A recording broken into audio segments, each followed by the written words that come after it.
சென்னையில் 22 கேரட் ஆபரண தங்கம் விலை தொடர்ந்து 3வது நாளாக சரிந்துள்ளது. கடந்த வியாழக்கிழமை ஒரு சவரன் 68,480 ரூபாய் என்ற உச்சபட்ச விலையில் விற்கப்பட்ட தங்கம் வெள்ளி மற்றும் சனிக்கிழமைகளில் சவரனுக்கு 2,000 ரூபாய் குறைந்தது. இந்நிலையில் வாரத்தின் முதல் வேலை நாளான திங்கட்கிழமை ஒரு சவரனுக்கு மேலும் 200 ரூபாய் குறைந்து 66,280 ரூபாய்க்கு விற்கப்படுகிறது. 1 கிராம் விலை 25 ரூபாய் குறைந்து 8,285 ரூபாயாக விற்பனையாகிறது. இது வெறும் ஒரு 300 ரூபாய் கரெக்ஷன் தான். இது ஒரு பிளிப்பு. இது மாதிரி சமயத்தில் கோல்டு திரும்பி ரேலி ஆகும். எப்போ ரேலி நிற்கும்னா அமெரிக்கா வட்டி விகிதத்தை ஏற்றுச்சு. அது கொஞ்ச நாள் இருக்குது. இப்போ வட்டி விகிதத்தை இப்போதைக்கு ஏற்ற மாட்டாங்க.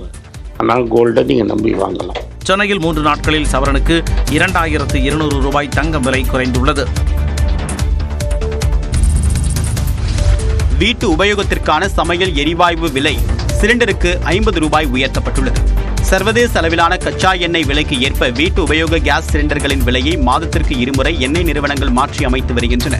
இதன் காரணமாக ஒரு சிலிண்டர் விலை கடந்த காலங்களில் 1000 ரூபாயை கடந்தது. இந்நிலையில் 2023ஆம் ஆண்டு 5 மாநிலங்களில் சட்டப்பேரவைத் தேர்தல் நடைபெற்ற நிலையில் ஆகஸ்ட் மாதம் 200 ரூபாய் குறைக்கப்பட்டது. தொடர்ந்து அடுத்த ஆண்டு மகளிர் தினத்தன்று 100 ரூபாய் குறைக்கப்படுவதாக பிரதமர் நரேந்திர மோடி அறிவித்தார். அதன்படி நெடுநாட்களாக உஜ்வாலா திட்ட பயனாளர்களுக்கு 503 ரூபாய்க்கும் மற்றவர்களுக்கு 803 ரூபாய்க்கும் சிலிண்டர்கள் விற்பனை செய்யப்பட்டு வந்தன. இந்நிலையில் டெல்லியில் செய்தியாளர்கள் சந்தித்த மத்திய பெட்ரோலியத்துறை அமைச்சர் ஹர்தீப் சிங் பூரி சிலிண்டர் விலை 50 ரூபாய் அதிகரிக்கப்படுவதாக தெரிவித்தார். So this 50 rupees increase per cylinder will be for the Ujjwala beneficiary, and overall for the non-Ujjwala beneficiary it will be again 50 rupees will go up from 803 to 853. Again this will be reviewed every 15 days or 1 month, whichever is the system.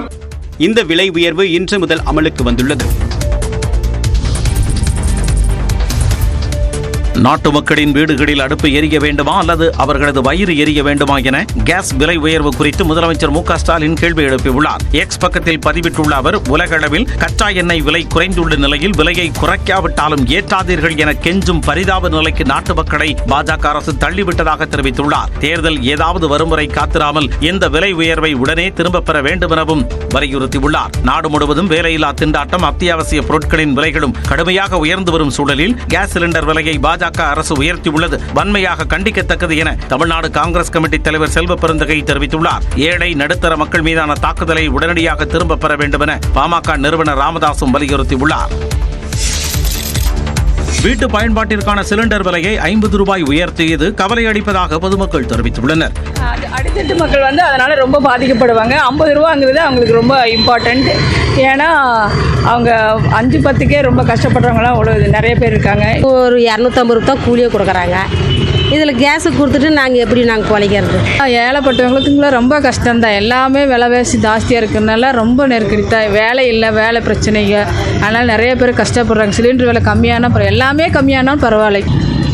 கஷ்டம் தான் அது. வேலைக்கு போயிட்டு கொடுப்பேன் நான் அவங்களுக்கு. சம்பளம் உயராத நிலையில் அத்தியாவசிய பொருட்களின் விலை மட்டும் நாளுக்கு நாள் அதிகரிப்பதாக குற்றம் சாட்டினர். நடுத்தர மக்களுக்கு மத்திய மாநில அரசுகள் கருணை காட்ட வேண்டும் என கோரிக்கை விடுத்தனர். ராமேஸ்வரத்துக்கு நம்ம மோடி சார் ரயில்வே எல்லாம் ஓபன் பண்ணி வச்சுட்டு போயிருந்தாங்க. அதுக்குள்ளேயும் அதிரடியா இப்ப விலைவாசி உயருதுன்னு சொன்னா எங்களுக்கு அதிர்ச்சியா இருக்கு. இவங்க இப்ப ஏத்துறாங்க. தேர்தல் நேரத்துல ஒரு 100 ரூபா 50 ரூபாய் ஏத்திட்டா 10 ரூபாய் குறைக்கிறாங்க. இந்த மாதிரி வேலையை தான் மத்திய அரசு தொடர்ந்து பண்ணிக்கிட்டு இருக்காங்க. உழைப்புங்கிறது சார் அதிகமா இருக்கு, வருமானங்கிறது கம்மியா இருக்கு சார். அப்பெல்லாம் சார் நாங்க எப்படி சார் ஒரு சிலிண்டர் வாங்க போறோம்னாலுமே நாங்க ஒரு அமௌண்ட் பட்ஜெட் பண்ணி தான் நாங்க அந்த சிலிண்டர் வாங்குறோம். அப்ப மறுபடியும் அதை மேற்கொண்டு 50 ரூபாய் எக்ஸ்ட்ரா வருதுன்னா எங்க சார் போறது?